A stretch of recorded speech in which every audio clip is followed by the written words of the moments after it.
الرحمن الرحیم۔ محترم نمازی حضرات، نماز جماعت کے بارے میں مفتی احمد یارحان نعیمی رحمۃ اللہ علیہ آپ ایک سوال قائم کرتے ہیں کہ نماز جماعت سے جو ہے وہ ہم مسجد میں پڑھنے کے لیے کیوں جاتے ہیں؟ اس میں کیا حکمت ہے کہ ہم سب اکٹھے ہو کر ایک امام چن لیتے ہیں اور پیچھے ہم ان کے کھڑے ہوتے ہیں، مسجد میں جماعت قائم ہوتی ہے، مسجد میں حاضری کیوں دی جاتی ہے؟ پھر اس کا جواب خود دیتے ہوئے فرماتے ہیں، جماعت میں دینی اور دنیاوی بہت سی حکمتیں ہیں۔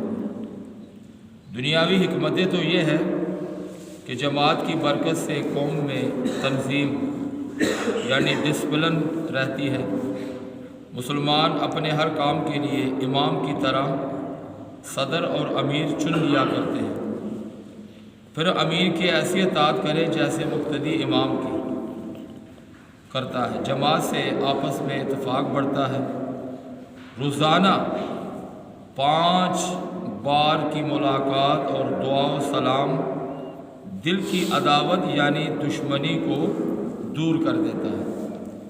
قوم میں پابندی یعنی وقت کی پابندی کی عادت پڑ جاتی ہے، سب لوگ وقت جماعت پر دوڑتے ہیں، یعنی جلدی جلدی وضو وغیرہ کر کے مسجد میں جماعت کے ساتھ شامل ہو جاتے ہیں۔ جماعت سے متکبرین یعنی مغرور لوگوں کا غرور ٹوٹتا ہے کہ یہاں بادشاہ، فقیر، ادنا و اعلیٰ، مرید اور پیر ہر ایک دوسرے کے ساتھ کھڑا ہوتا ہے، یعنی ایک ہی سب میں کھڑے ہو گئے محمود و ایاز، نہ بندہ رہا نہ بندہ نواز۔ مسجد ہماری کمیٹی گھر یا دارالشورا ہے، جہاں جمع ہو کر مسلمان اہم دینی مشورہ کر سکتے ہیں۔ گویا مسجد میں روزانہ محلے کی 5 کانفرنسیں ہوتی ہیں۔ مسجد نبوی سے ہی اسلامی فوج نکل کر جہاد وغیرہ کرتی تھی۔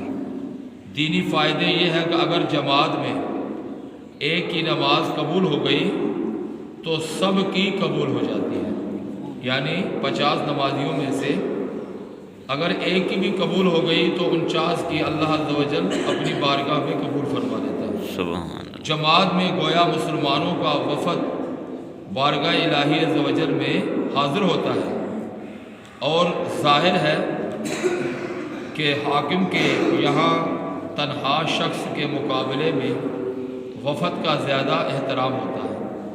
جماعت میں انسان اللہ تبارک و تعالیٰ کی کچہری میں وکیل یعنی امام کے ذریعے عرض معروض یعنی درخواستیں اللہ کی بارگاہ میں پیش کرتا ہے، جس سے بات کا وزن بڑھ جاتا ہے۔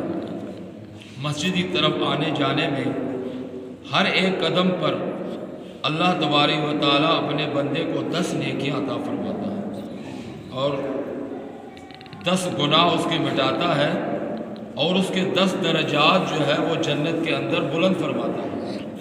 جماعت سے آدمی کو دینی پیشوا، علماء و صوفیاء کا ادب سکھایا جاتا ہے کہ جس طرح آج تو ایک امام کی اس قدر عزت کرا، اس کو آگے کھڑے کر کے تو پیچھے نماز پڑھ رہا ہے، اپنے صوفیاء، اپنے پیر، اپنے استاد کا اسی طرح احترام کرنا ہے۔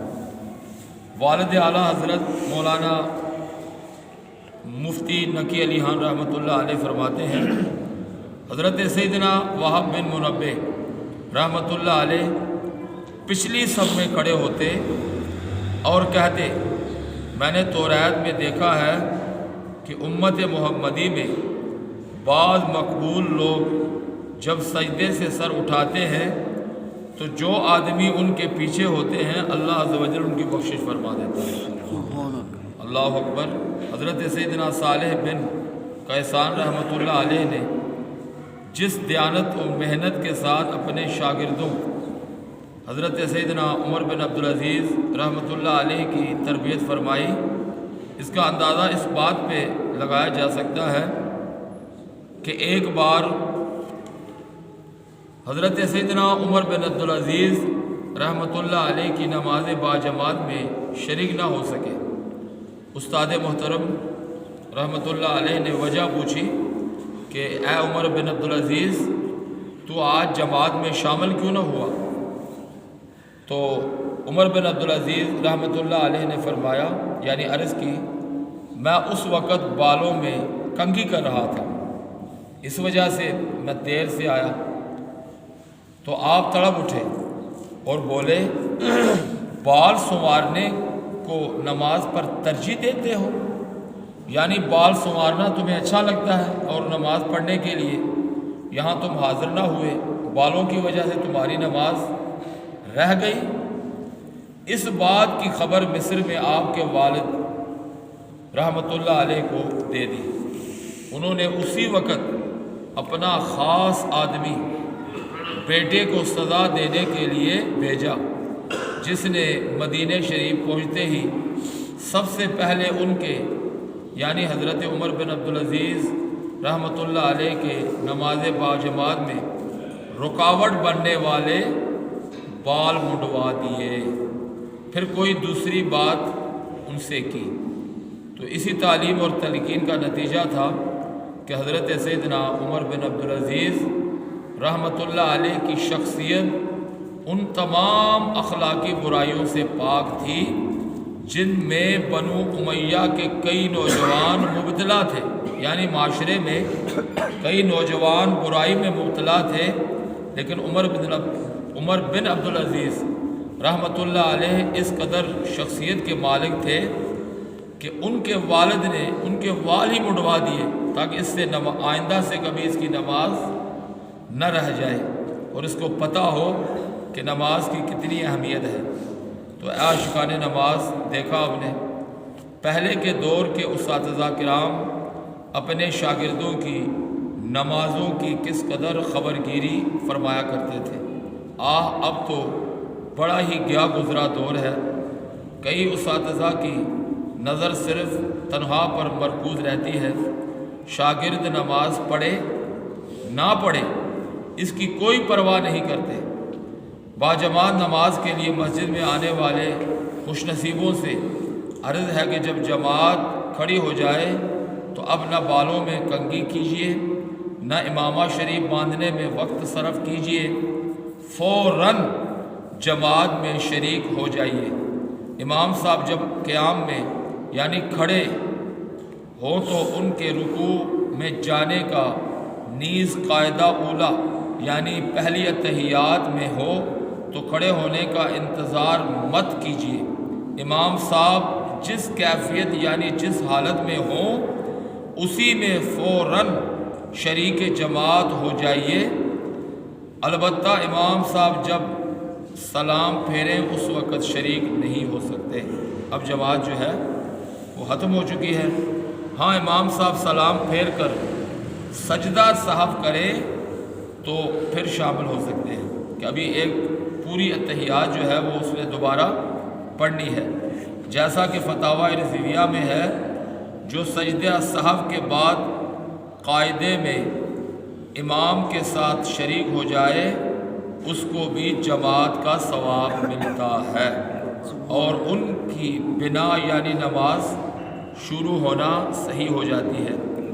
تو محترم اسلامی بھائیوں، بیان کردہ حکایت میں ان والدین کے لیے بھی درس اور مدنی پھول ہیں جو اپنی اولاد کی تربیت پر خاطر خواہ توجہ نہیں دیتے، ان سے دنیاوی تعلیم کے بارے میں تو بہت زیادہ پوچھتے ہیں، بلکہ سختی بھی کرتے ہیں، تو کبھی مارنا پڑے تو مار بھی دیتے ہیں، مگر اولاد نماز نہ پڑھے اس کی بالکل والدین کو پرواہ نہیں ہوتی۔ یاد رکھیے، تربیت اولاد صرف اس چیز کا نام نہیں کہ انہیں دنیاوی تعلیم دلوا دی جائے اور ان کے لیے کھانے پینے وغیرہ کا انتظام کر دیا جائے، بلکہ ان کو اللہ پاک اور رسول اللہ صلی اللہ تعالیٰ علیہ وآلہ وسلم کا فرمانبردار بنانے کی والدین کو بہت زیادہ کوشش کرنی چاہیے۔ والدین کی ذمہ داریوں میں یہ چیزیں شامل ہیں کہ دنیاوی تربیت کے ساتھ ساتھ ان کی دینی تربیت بھی کرے اور ان کو نماز اور دین کی طرف راغب کرنے کی کوشش کرے۔ اولاد کی تربیت کے متعلق بہت زیادہ کتابیں لکھی گئی ہیں۔ امام غزالی رحمۃ اللہ علیہ نے بھی ایک بہت بڑی کتاب جو ہے تربیت اولاد کے متعلق کتاب لکھی ہے۔ ہو سکے تو اس کو ضرور مطالعہ کریں کہ بندہ اگر اپنی اولاد کی دین کی تربیت نہیں کرتا دین کے بارے میں تو قیامت کے دن اس سے بہت بڑا حساب لیا جائے گا کہ تمہاری اولاد تھی تو تم نے اپنی اولاد کی مطلب کہ تربیت دین کے مطابق کیوں نہیں کی۔ تو اللہ کی بارگاہ میں دعا ہے کہ رب العالمین ہمیں دین اسلام کی پیروی کرنے کی توفیق عطا فرمائے، خود بھی نماز پڑھنے، اپنے گھر والوں کو، اپنی اولاد کو بھی نماز کی طرف رغبت دلا کر ان کو بھی نمازی بنانے کی توفیق عطا فرمائے۔ وآخر دعوانا ان الحمد للہ رب العالمین۔